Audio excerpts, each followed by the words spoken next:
자, 우리 이제 다섯 번째 주제로 요구사항 도출, requirement, 요구사항 도출에 대해서 한번 같이 살펴보기로 해요. 자, 요구사항 관련해서 요구사항 도출은 굉장히 중요해요. 이제 처음에 소프트웨어를 발주를 내야 되는데, 소프트웨어를 발주낼 때 제안 요청서를 내는데, 제안 요청서, 이 제안 요청서의 가장 중요한 부분이 요구사항 정의입니다. 요구사항을 정의하는 부분이야. 그래서 이거는 요구사항 정의는 이제 발주기관이 사업자한테 이제 요구사항을 정의하는 건데, 여러분 아시다시피 소프트웨어는 굉장히 좀 복잡하잖아, 그지? 보이지 않는 것을 정의를 해야 되니까. 근데 이 요구사항 정의가 굉장히 어려워요. 어려워서 지금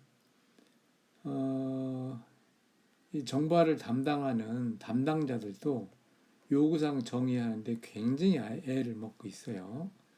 근데 이제 자꾸 해봐야 느는 거지. 그래서 요즘에는 뭐 PMO 제도라고 해서 이거를 전문가한테 맡겨서 작성도 해. 근데 원칙적으로는 담당자가 작성하는 게 맞는 거고, 조그만 규모들은 다 담당자가 작성해요. 그래서 자, 여러분들 이게 어떤 내용인지 한번 살펴보도록 하는데,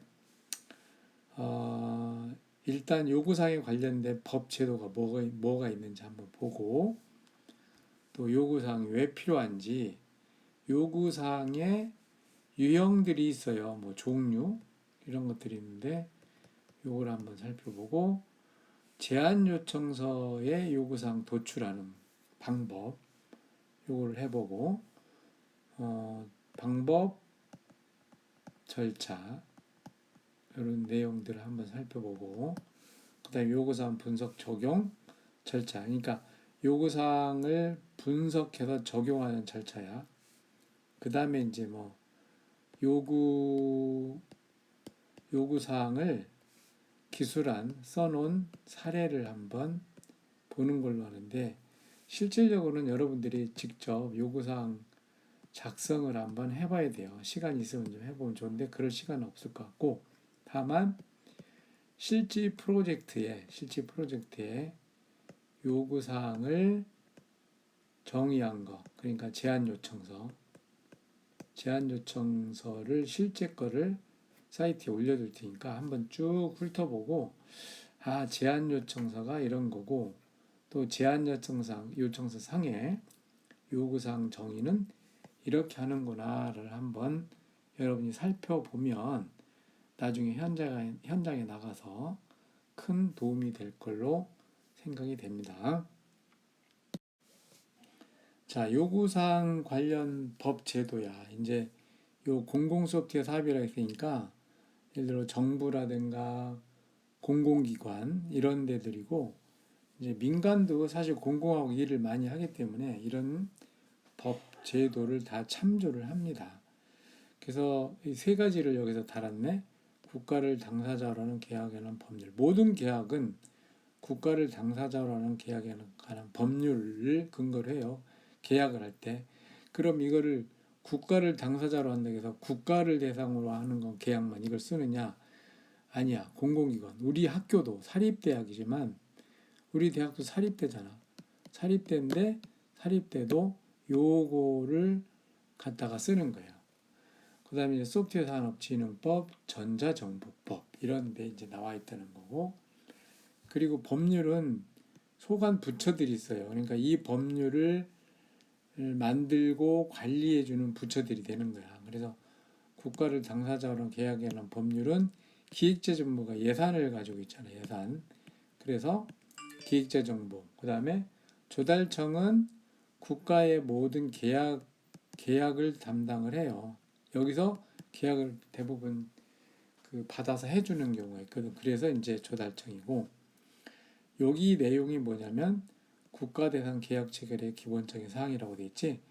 이 관련 고시에서 여기 뭐 협상에 의한 계약, 공동계약, 정부 입찰 계약, 예적 가격 작성, 용역 계약, 입찰 유의서 이런 내용들이 돼 있고 소프트웨어산업진흥법에 이제 과학기술정보통신부가 관할하고 공공 소프트웨어에 대한 계약 발주. 그래서 이것도 뭐 공공기관만 하는 게 아니라 우리 같이 사립대학도 이거를 적용해서 소프트웨어 계약을 한다 이런 거예요. 그래서 소프트웨어에 대한 모든 내용들이 여기에 있어요.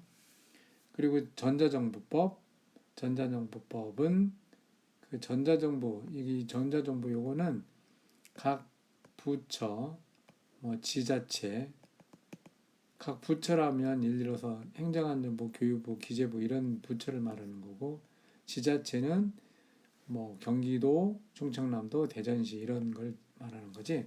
이런 데가 이거를 따라서 한다. 근데 여기 보면 행정기관, 공공기관 정보시스템 구축 운영 지침, 정보기술 아키텍처, 운영, 성과관리, 감리, PMO, 전자정보 사업을 위탁할 경우에 PMO, 이게 프로젝트 매니저먼트 오피스라는 그런 조직을 말한다겠지. 요 PMO에 대한 관리 매뉴얼 이런 부분들이 전자정보법에 되어 있어서 우리 이제 요구사항 도출하는 거는 결국 여기 이제 정부의 IT 프로젝트이기 때문에 IT 프로젝트들은 이 세 가지 큰 법의 기준으로 해서 그 계약을 하게 된다는 것을 좀 알아두고 물론 요구사항 도출도 여기에 관련된 법률에 따라서 작성을 하면 되는 겁니다. 또 요구사항 관련 조항이 직접 들어가 있는 법률을 보면 그 앞에 세 개 법률은 이제 그 공공 소프트웨어라든가 공공 정보화 프로젝트에 해당되는 거고 이거보다 고위 개념이라고 보면 되고 그 다음에 직접 요구사항을 정의한 것들을 보면 소프트웨어 산업진흥법 20조 3항에 이런 내용이 있어요. 자, 국가기관의 장은 소프트웨어 사업 기획 예산 편성 발주 및 계약하는 경우 그 기준을 적용해야 하고 국가기관 등의 장이 소프트웨어 사업을 발주하는 경우 발주하는 경우 세부적인 요구사항을 정의한다. 세부적인 요구사항을 정의하게 돼 있어. 정의한다. 이렇게 돼 있지. 정의하는데 이 경우 국가기관 등의 장은 소프트웨어 사업 요구사항을 명확하게 작성 제한하기 위하여 외부기관을 활용할 수 있다. 이게 이제 국가가 활용하면 PMO 제도를 활용한다. 이렇게 얘기를 하죠. 직접 작성해도 되고 외부기관에 위탁해서 작성해도 된다라는 근거 조항이 소프트웨어 산업진흥법에 나와 있다. 또 소프트웨어 사업 관리 감독에 관한 일반 기준이라는 것을 보면 이렇게 발주자는 그러니까 발주자라고 하면 소프트웨어 개발을 의뢰하는 사람이야. 그지? 그러니까 소프트웨어를 개발해서 쓸 사람이지. 그지? 그래서 발주자야. 여기 보면 여기 발주에 필요한 개념을 정의하고 요구사항을 상세화해서 예산 편성 및 발주 계획을 수립해야 된다 했지. 그러니까 예산을 편성하기 위해서도 요구사항을 상세화 하라는 겁니다. 그리고 제안 요청서라는 게 제안 요청서 할 때 발주 사항을 상세하게 정의하고 이를 문서화하여 공개한다. 그게 결국은 그 요구 사항을 정의하는 겁니다. 또 사업관리 조항에도 나와 있지. 이렇게 상세 요구 사항을 포함한 사업관리 계획을 수립하고 그 계획에 따라서 뭐뭐 한다라고 이렇게 정의가 되어 있어요. 또 행정기관 및 공공기관 정보시스템 구축 운영 지침에 의하면 15조에 요구사항 정의 명확화 이렇게 아예 별도의 조항이 되어 있는 거고 이거 제안 요청서 작성할 경우에는 아까 소프트웨어 산업진흥법 소프트웨어 관리 감독에 관한 기준에 따라서 상세하게 작성한다 이렇게 요구사항을 상세하게 작성한다 이렇게 돼 있죠. 그러니까 행정기관은 이걸 꼭 해야 된다는 얘기야. 자, 요구사항의 필요성에서 이제 우리 소프트웨어 특징을 먼저 알고 가면 여러분이 이제 앞서서 우리가 했어. 소프트웨어에 대한 특징, 비가직성, 뭐 소프트웨어가 뭐가 보여? 안 보이잖아. 그러니까 여러분들은 굉장히 어려운 일을 하는 거예요. 복잡성, 보이지 않는 거를 만들어서 나중에 결과가 보이게 해야 되기 때문에 굉장히 복잡하잖아. 알고리즘도 복잡하고 또 소프트웨어가 크면 얼마나 그 큰 시스템이 그 안에서 돌아가 신기할 정도지. 그래서 이 복잡함을 줄이기 위해서 우리는 어떻게 모듈화를 하잖아. 모듈화. 메소드 만드는 거지. 모듈화. 가장 작은 단위로 쪼개서 이거를 연결해서 쓸 수 있도록 그렇게 하는 거야. 그지? 그다음에 비소멸성. 소프트웨어는 아무리 써도 닳고 다는 게 아니잖아. 사용. 예를 들어 물건은 사용을 하면은 닳아서 없어지잖아. 그지? 근데 소프트웨어는 아무리 사용해도 그대로 있는 거야. 그지? 그런 특징이 있는 거고. 복제성. 아무리 복제해도 괜찮고 복제를 할 수 있는 거지. 그지? 그래서 소프트웨어는 처음에 연구개발비가 굉장히 많이 들어가지만 그 다음에 복사해서 쓰면 요 비용을 다 그대로 받아서 보존을 해주는 거잖아. 그러니까 굉장히 좀 경제적으로 특이한 그런 구조를 가지고 있는 거야. 변경 가능성. 일단 한번 만들면 그대로 있는 게 아니죠. 주변 환경이 바뀌거나 이용자 요구사항이 있으면 이거를 변경해 주지. 그래서 이걸 유지보수라고 또 얘기를 메인테너스 유지보수라고 하죠. 여기 프레스만이 이제 이렇게 얘기했네. 소프트웨어는 고전적 의미 제조가 아니라, 그지? 매뉴팩처 제조가 아니라 이거 개발하는 것이다. 디벨롭먼트하는 것이며 소프트웨어는 닳지 않지만 요구사항 변경, 주변 환경에 따라 수정되고 진화한다 이제. 수정되고 진화하면서 달 수도 있는 거지. 불필요한 기능을 이만큼 있는데 없앤다면 소프트 기능은 적어지겠지. 근데 또 추가하면 계속 커지는 거예요. 그지? 복잡해지고 커지는 거야. 이런 특징이 제조와 개발이 다르다라는 것을 얘기를 해주고 있네요. 자, 소프트웨어 개발의 특징이에요. 개발의 특징이네.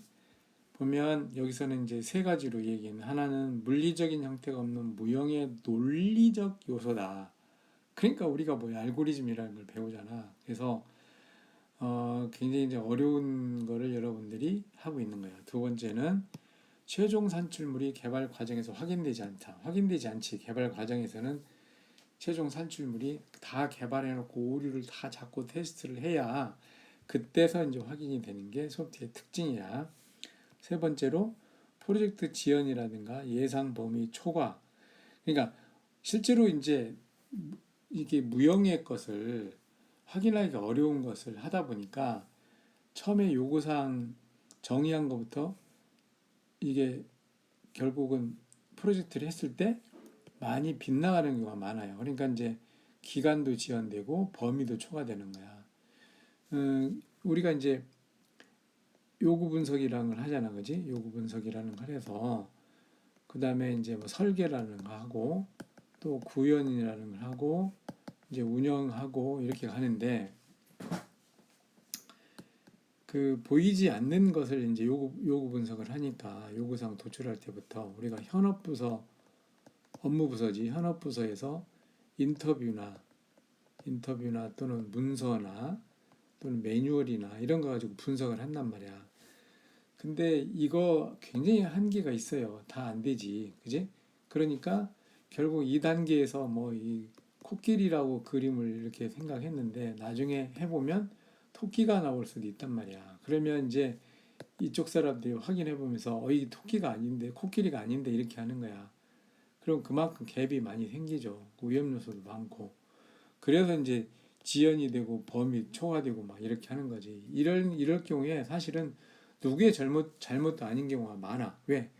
현업부서에서 인터뷰나 이 문서를 충분히 줘야 되는데 그렇지 않은 경우가 대부분이기 때문에 그렇게 되는 거예요. 굉장히 그래서 이제 요즘에는 이 개발 방법 내 이제 애자일 방법론이라 해서 프로토타입으로 미리 화면이나 이런 걸 보여주면서 그때그때 수정해서 이런 지연이나 초과 범위를 좀 줄여주는 그런 노력을 하고 있는 게 현재 그 소프트웨어 개발의 트렌드라고 생각을 하면 됩니다. 자, 소프트웨어 사업의 특징이라 해서 그래서 계약 목적물 확정이라는 게 곤란하지. 그래서 뭐 사업 진행 중에는 과업 변경이 굉장히 많이 일어나요. 근데 이거를 최대한 줄이는 노력은 해야 돼. 그리고 완료 시점에서 납기 지연 이런 것을 없애기 위해서 이제 프로젝트 PM이 프로젝트 관리자가 이거 굉장히 많이 신경을 쓰는 거예요. 그다음에 유지 관리 시점에서도 하자 보고가 많이 나오는데 자, 이런 것들을 잘 관리를 해야 되는 거예요. 그다음에 적용 기술 및 방법론이 다양하다. 굉장히 기술도 새로운 기술들이 많이 나오잖아. 기술도 많지. 요즘에 뭐 예를 들어 블록체인 기술이 나왔다 그러면 모든 소프트웨어를 발주하는 사람들은 블록체인 기술을 한번 적용하고 싶은 거야. 그래서 굉장히 방법론도 많고 기술도 많이 적용한다. 그리고 완료 시점에서도 이게 이제 보이지 않는 거를 하다 보니까 사업비 정산 문제라든가 지체상금 문제라든가 이런 부분들이 많이 나와요. 그 다음에 일괄 발주 형태가 일반적이다.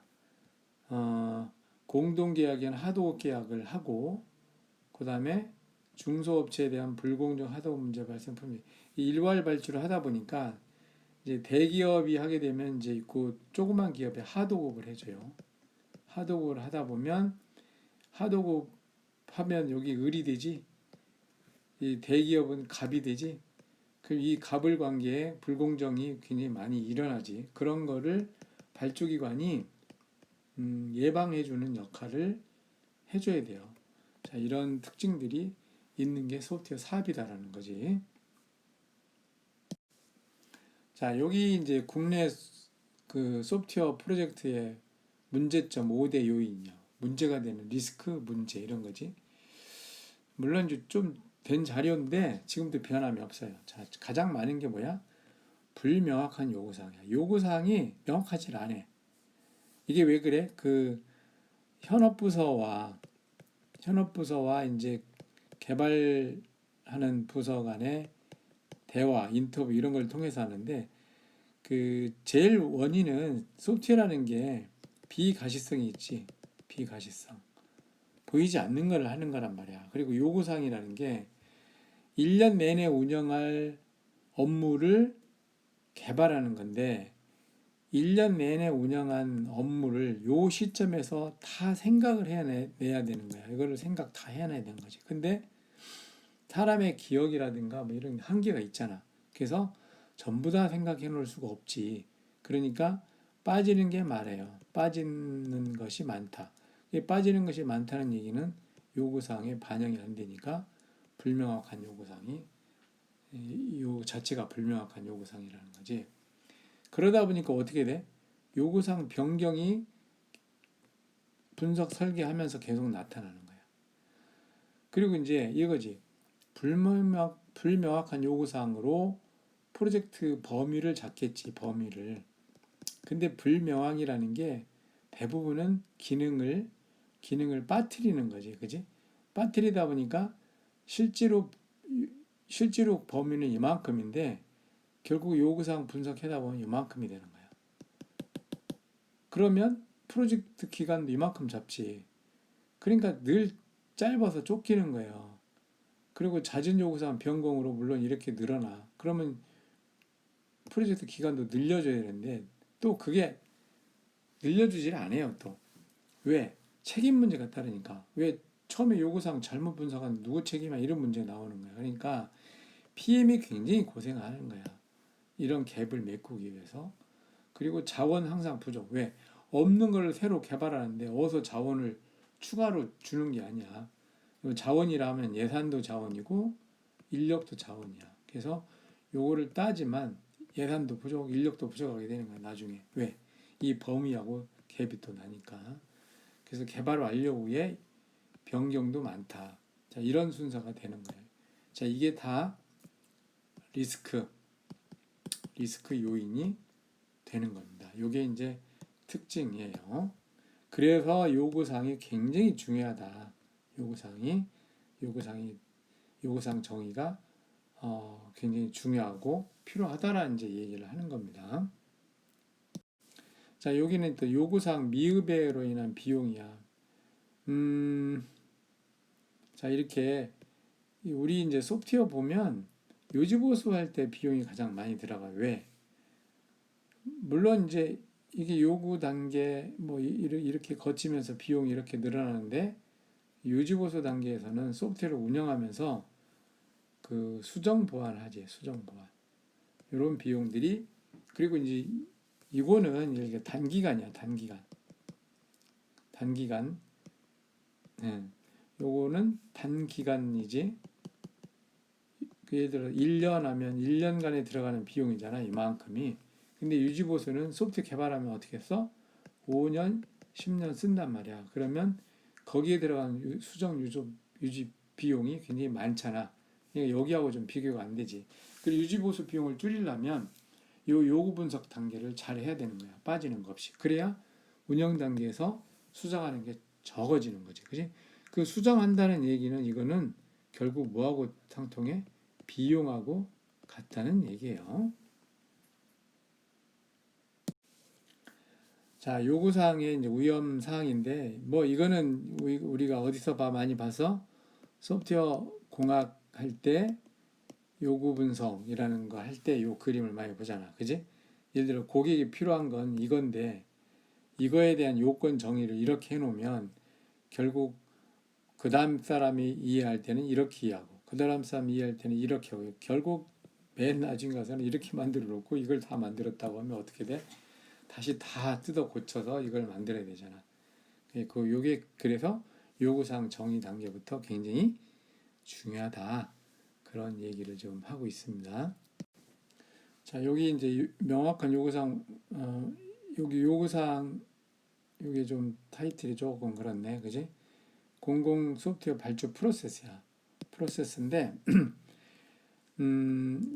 일반적인 발주 단계가 그렇잖아. 기획비 예산 편성이 되지, 발주 준비하지, 계약하지, 사업 관리하지, 감리 테스트하지, 인수하지, 사업 평가 이런 과정을 거쳐서 하는 거예요.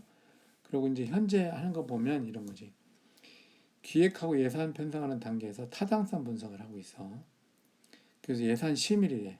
이게 적정하냐? 그리고 이게 정말로 이걸 개발하는 것이 맞느냐?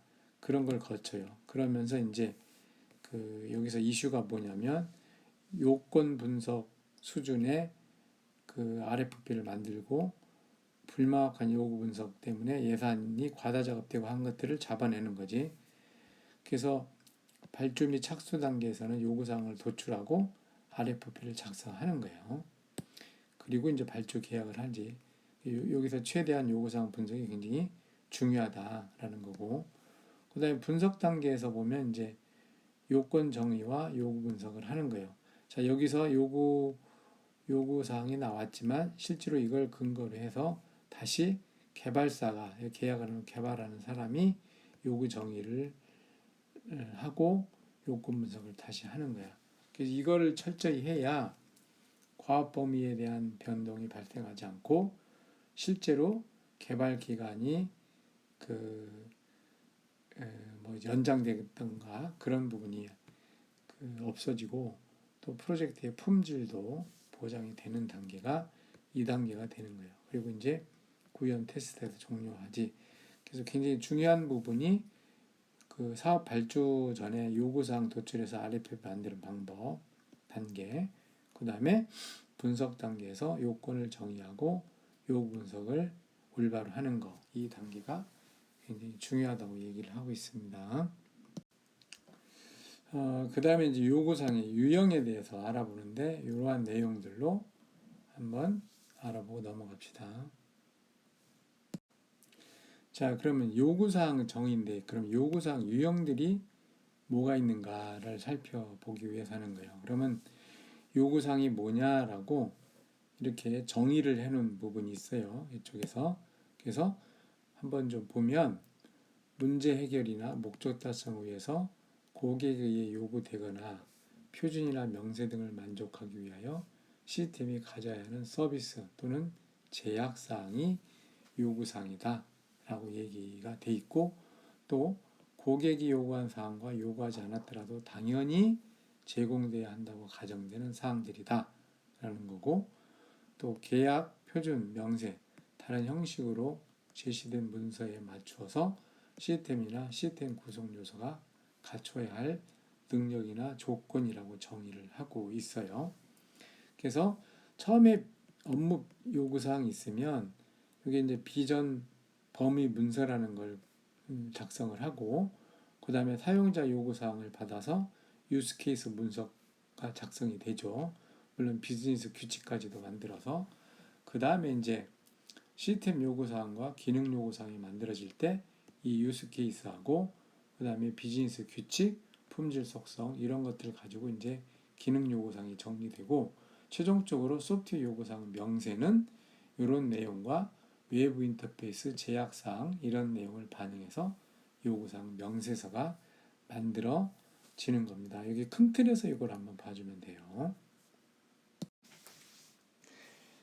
자, 여기 보면 요구사항 유형을 한 몇 가지인가? 9가지인가 정리가 되어 있는데 한번 봅시다.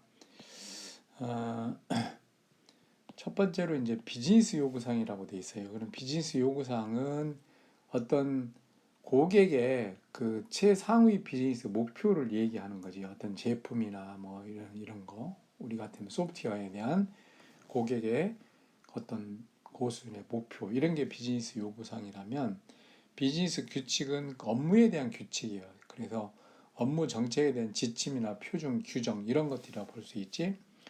또 세 번째로 이제 제약 조건이 있는데, 요거는 뭐 어떤 개발자가 소프트웨어 설계하거나 또는 그 다른 시스템, 하드웨어 장비 요거와의 관계 이런 부분들이 제약 요건이고, 네 번째로 외부 인터페이스 요건이라는 게 있죠. 다섯 번째로 기능 요구사항, 그러니까 소프트웨어면 어떻게 동작해야 된다 뭐 그런 거지. 그 다음에 그 여섯 번째로 비기능 요구사항, 그러니까 시스템이 꼭 제공해야 하는 속성이나 특징, 그 다음에 시스템을 고려해야 하는 제약 조건 이런 것들, 동작은 하지 않더라도 어떤 속성이나 특징들을 말하는 거고, 일곱 번째로 품질 속성, 그래서 서비스나 특성, 성능 특성을 기술하는 기능적이 아닌 그런 요구, 그 다음에 시스템 요구사항, 요거는 이제 소프트웨어나 하드웨어의 어떤 요구사항을 말하는 거죠.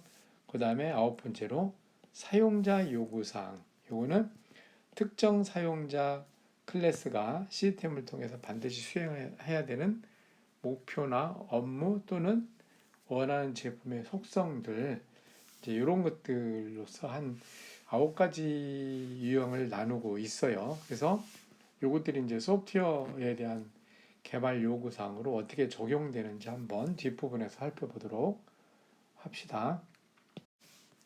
자, 요구사항 중에 앞에서 기능 요구사항과 비기능 요구사항이라는 게 있었지. 기능 요구사항은 우리가 그 기능적으로 뭔가를 행해지는 거기 때문에 이해가 가죠. 예를 들면 이런 게 있네. 워드 프로세스에서 파일을 저장할 수 있어야 된다. 편집이 가능해야 된다. 보기를 할 수 있어야 된다. 또는 우리가 이제 LMS 쓰지만 LMS에서 뭐, 파일을 올리는 기능이 있어야 된다. 또 삭제하는 기능이 있어야 된다라든가, 또 퀴즈 기능이 있어야 된다. 이런 것들이 이제 기능 요구사항이라면, 비기능이라고 하는 거는 여기서 제품의 품질 기준 등을 만족하기 위해서 소프트웨어가 가져야 하는 성능이라든가 사용의 용이성, 안정성 이런 것들은 기능이 아니면서 꼭 갖춰야 될 거라는 얘기지. 예를 들어서 성능이 응답 시간은 5초 이내여야 한다. 이거는 뭔가 수행하는 기능은 아니지만 요구사항이란 말이야. 그지? 비기능, 그래서 비기능적 요구사항이야. 예를 들어서 1시간에 뭐 몇십만 건을 처리해야 된다. 라든가 이런 것들, 사용이 굉장히 편해야 된다. 보안에 문제 없애야 된다. 이런 것들은 기능은 아니지만 비기능적으로 시스템이 갖춰야 될 요구사항이라고 생각이 되죠. 이렇게 구분할 수가 있습니다. 또 요구사항에 그 소프트웨어 사업 제도에서 요구하는 사항들이 이런 것들이 있어요. 한번 그 11가지로 요구했는데 봅시다. 시스템 장비 구성 요구사항, 기능 요구사항, 뭔지 알지? 성능 요구사항 이런 것들이 있어. 그 다음에 인터페이스 요구사항, 그 다음에 데이터 요구사항, 그 다음에 테스트 요구사항, 그 다음에 보안 요구사항, 품질 요구사항, 제약사항. 제약사항은 목표 시스템 설계나 구축, 운영 관련해서 사전에 파악된 기술, 표준, 업무, 제도 등에서 말하는 제약 조건들을 말하는 거고, 프로젝트 관리 요구사항, 프로젝트 지원 요구사항, 지원 요구사항 이런 것들이에요. 교육 훈련을 몇 시간 시켜야 된다, 기술 지원을 1년 동안 해야 된다, 이런 것들이 이제 프로젝트 그 지원 요구 사항인 거죠. 자, 이런 식으로 돼 있어요. 여기서 우리가 다 하긴 했는데 한번 여기 조금 더 이해를 도와줄 부분 한번 봅시다. 4번에 인터페이스 요구사항 봅시다. 인터페이스 요구사항에 대한 부분이 뭔지 한번 보면, 이제 우리가 시스템을 개발하면 최종적으로 개발하는 목표 시스템이야. 근데 목표 시스템은 그 목표 시스템 혼자 돌아가는 게 아니라 외부와 내부의 다른 시스템과 연결되는 경우가 많아요. 그럴 때 그 시스템 인터페이스라고 하는 부분이지. 그래서 그 시스템과 시스템에 연결하는 부분, 사용자와 시스템이 이렇게 연결되는 부분이 인터페이스인데, 여기에 대한 요구사항을 기술하는 거다. 그럼 여기는 소프트웨어가 될 수도 있고 하드웨어가 될 수도 있고 통신 부분이 될 수도 있는 거예요. 그래서 그것들과 정보를 교환할 수도 있고 데이터를 넣을 수도 있고 하는데, 거기에 대한 프로토콜 연계도를 포함해서 여기에 대한 요구사항을 기술하는 거야. 그리고 사용자 인터페이스 요구사항 같은 경우는 사용자의 편리성이라든가 경험, 이것들을 사용자 중심으로서 요구사항을 요구하는 겁니다. 그 다음에 이제 데이터 요구사항이라고 있는데, 이것도 보면 우리가 목표 시스템이 돌아가려면 뭐가 있어야 돼? 데이터가 있어야 돼요. 근데 가장 중요한 건 초기의 데이터를 어떻게 구축하느냐가 중요해요. 그래서 이 부분에서 초기 데이터 구축 방안을 별도로 제출을 해요. 그리고 요구사항에서도 초기 데이터는 어떻게 해야 된다, 기존의 시스템 걸 가져간다든가 아니면 논리적으로 만들어낸다든가 이런 것들 요구사항을 내놓으면 그에 대한 구축 방안을 내놓는 거예요. 그리고 데이터를 또 변환할 수도 있지, 그지? 이러면서 이제 어떤 보안에 필요한 부분까지도 요구사항에 넣으면은 그거를 이제 구축하는 건데, 이게 이제 데이터에 대한 요구사항이고, 특히나 요즘같이 이제 빅데이터 시대에 있어서는 데이터 중요성이 커지기 때문에 이 부분에 대한 관심이 더 많고, 어쨌든 데이터가 명확하게 정의되어야만 시스템이 제대로 돌아가요. 그리고 이제 그 다음 단계 이제 테스트할 때도 이제 데이터가 풍부하고 어느 정도 있어야만 테스트가 제대로 되는 겁니다. 그리고 테스트 요구사항에 보면 도입되는 장비의 성능 테스트라고 되어 있는데 BMT라고 얘기지, 벤치마크 테스트라고 얘기지. 이런 부분도 요구사항으로 넣어서 테스트할 수 있다는 것을 이제 말하는 겁니다. 자, 이렇게 보면은 특별히 그 어려운 건 없는 것 같아요, 그죠? 다 이런 내용으로 되어 있는 것을 이해하고 넘어갑시다. 또 요구사항의 유형으로 보면 발주시 요구사항과 개발시 요구사항으로 나눌 수 있어. 발주시 요구사항, 발주는 개발하기 전에 사업자 선정하는 그런 부분을 말하는 거죠. 그래서 발주 시는 이제 발주 준비, 제안 요청서 준비 이런 것들인데, 여기서 보면 소프트웨어 요구사항 분석 적용 가이드 프로세스에 따라서 하면 되는 거예요. 요 부분에 대한 프로세스 보면 먼저 사업 준비 단계가 있고 사업 방향성 수립 단계, 업무 기술 현황 분석 단계, 제안 요청서 요구사항 정의가 여기 들어있지, 그지? 그다음에 발주 계획 수립 발주 단계 사업 이행 관리인데 여기 발주 시는 요 단계에 요구사항 정의를 하게 돼 있어요. 그다음에 개발 시 두 번째 개발 시 요구사항은 자, 그 요구사항이 요구 분석을 또 하죠. 이제 개발하면 요구 분석을 해. 그지? 인터뷰를 통해서. 그러면 요구사항 정의가 되잖아. 그럼 이 요구사항 정의가 설계할 때 가이드라인이 되는 거예요. 그럼 설계에도 요구사항이 반영됐겠지. 그러면 요거는 구현할 때 또 가이드라인이 되고 또 테스트를 하잖아. 테스트할 때는 요구사항 정의 처음에 한 게 있지. 그거를 가지고 이제 테스트해서 요 구현한 게 제대로 동작하고 기능이 다 있는지를 확인하는 거지. 또 유지보수 단계는 이제 테스트가 돼서 그 납품이 돼서 이제 실제로 운영하는 단계가 유지보수 단계지. 이 단계에도 요구사항 부분 가이드라인을 이걸 통해서 유지보수를 하고 필요하면 요구사항을 재정의해서 사용하면 되는 겁니다.